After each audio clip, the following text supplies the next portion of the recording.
മുടി നല്ല തിക്ക് വെക്കാനും മുടി കൊഴിച്ചിൽ മാറ്റിയെടുക്കാനും അകാലനര മാറ്റിയെടുക്കാനൊക്കെ മൈലാഞ്ചി ഉപയോഗിച്ചിട്ട് നമുക്ക് നല്ലൊരു ഹെയർ പാക്ക് തയ്യാറാക്കി എടുത്താലോ.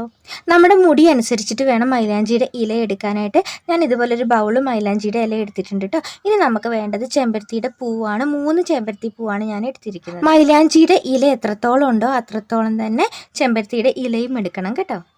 മുടിക്ക് നല്ല കറുപ്പ് നിറം കിട്ടാനാണ് നമ്മൾ ചെമ്പരത്തിയുടെ ഇലയും പനിക്കൂർക്കയുടെ ഇലയും അതുപോലെ തന്നെ ചെമ്പരത്തി പൂവും മൈലാഞ്ചിയും ഒക്കെ ഉപയോഗിച്ചിരിക്കുന്നത്. അകാലനരയൊക്കെ വരാതിരിക്കാനായിട്ടാണ് കേട്ടോ. മുടി ഒരുപാട് ഡ്രൈ ആയി പോകാതിരിക്കാനായിട്ട് കുറച്ച് അലോവേര കൂടെ ചേർക്കണം. തലേ ദിവസത്തെ ഉപ്പിടാത്ത കഞ്ഞിവെള്ളം ഒഴിച്ചിട്ടാണ് നമ്മളിത് നല്ല പേസ്റ്റായിട്ട് അരച്ചെടുക്കേണ്ടത്.